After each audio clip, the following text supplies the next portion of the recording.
But I want to ask the question that this train has been loaded so heavily and it is going down the hill so fast that it's very difficult to stop it. Is it really possible to repeal it once we have so many people working in those jobs?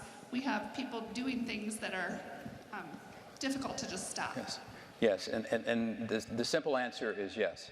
What do you replace it with, I think, is the more appropriate question, and it's one that the Republican Party must be able to lay out a cogent and a thoughtful approach to this. And I will suggest to you that it's done, and it goes back to, it is not the federal government's responsibility to be delivering health care in this country.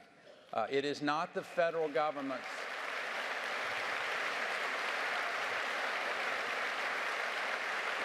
It is not the federal government's responsibility to be directing the state's curriculum on education policy. It's one of the reasons I'm against Common Core.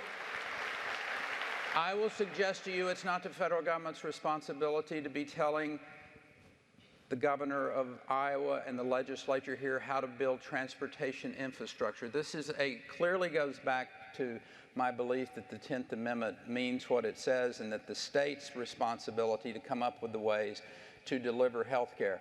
I know for a fact that the governors of the states and the legislators working with the citizens and the health care providers will come up with a way to more efficiently, effectively deliver health care.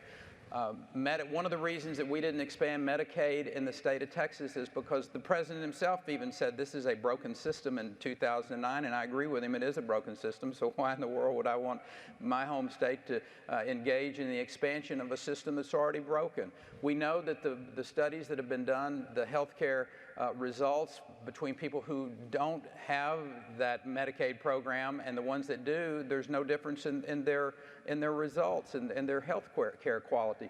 So the issue for me is you let the states come up with, they'll come up with different ideas that best serve their states and their citizens, whether it's health savings accounts, whether it's, co-pays. I mean, they'll come up with a broad menu of ideas about how to deliver health care.